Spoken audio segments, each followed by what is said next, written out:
So in this episode, I'm going to talk about drafting and the way you can draft your hero is like the best way possible. The way I look at drafting is like the first two important things.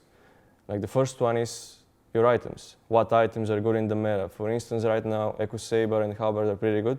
So ideally, you want to get a hero that's going to be able to buy them, and it feels natural for this hero to buy them.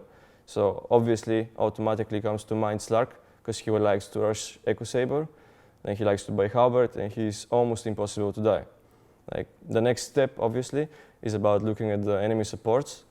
If your hero is like if your hero doesn't care about the enemy supports, let's say, like they have Warlock or Rust or whatever, and you can pick Nyx. Obviously, this is really good because you're not gonna be needing to buy a BKB, and this gives you an edge, like when it comes to core matchups, because you're gonna get one item extra because of that.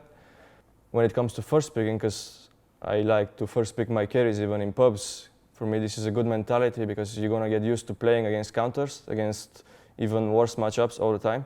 But if you know the way you're supposed to play your hero, if you know how this, if you know the limits of your hero, this is the most important thing. You're gonna be able to play against any core matchups, and you wouldn't be caring about counters at all. And this is really important, I think.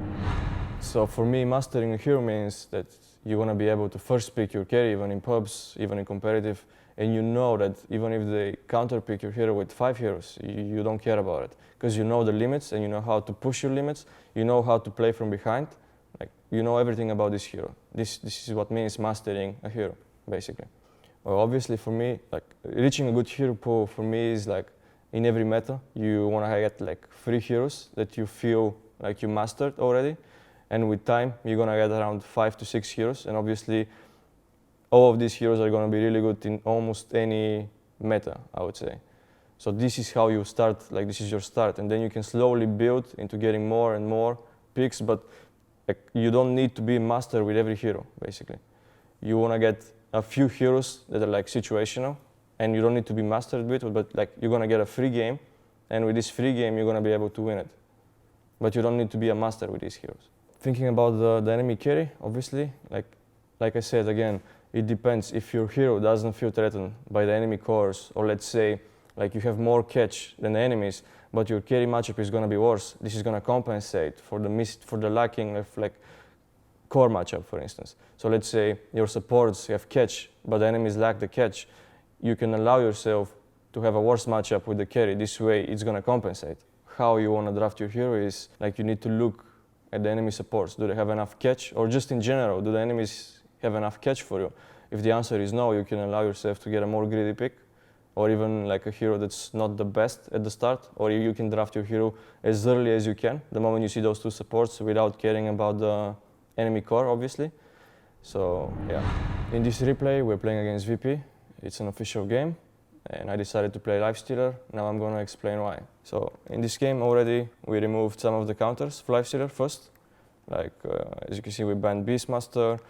All of these chainstone heroes are out. And now the next thing I told you before, I'm looking at the enemy supports first. Like it's a Techies and Warlock. Both of these guys don't threaten Lifestealer at any point of the game. Then the next thing is Spectre Lifestealer matchup.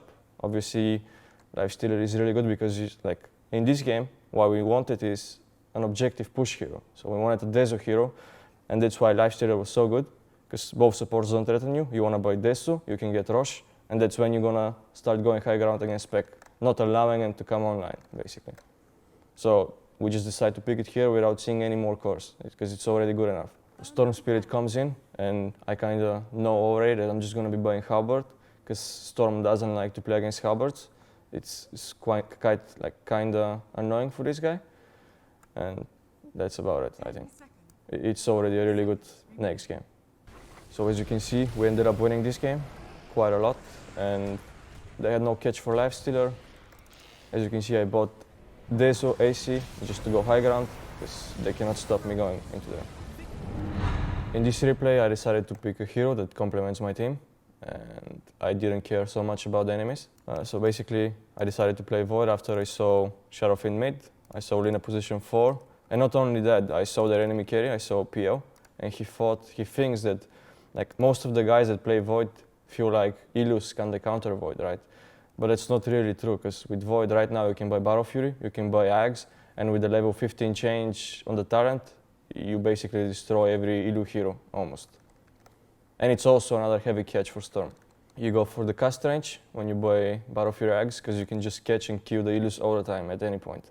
So you can see the draft in two possible ways. Like the first way is obviously you can get a hero that complements your team.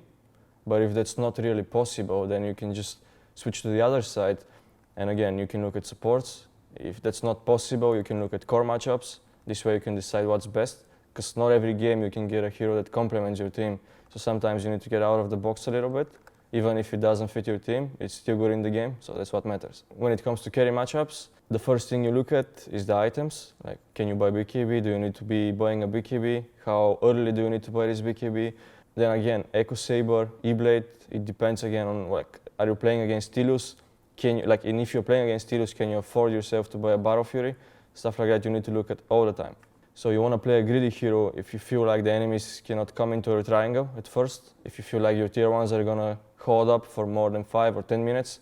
And if you feel like the enemies don't have enough like Rosh potential, because if they get Rosh, they can force high ground. And obviously you don't want to be playing into that with a greedy hero.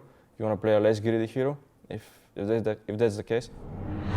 So the most important thing about drafting is you need to look at what items are meta. This is really important. The next thing you need to look at is like the catch. And should you buy a BKB early on or later on? Those are the most important things when it comes to drafting. This is connected to mastering a hero as well, because if you allow yourself to first pick like any carry basically, and you're gonna feel that you're gonna play into counters, you're gonna see like the limits of your hero, you're gonna see how to push the limits of this hero as well. This is also really important, and yeah.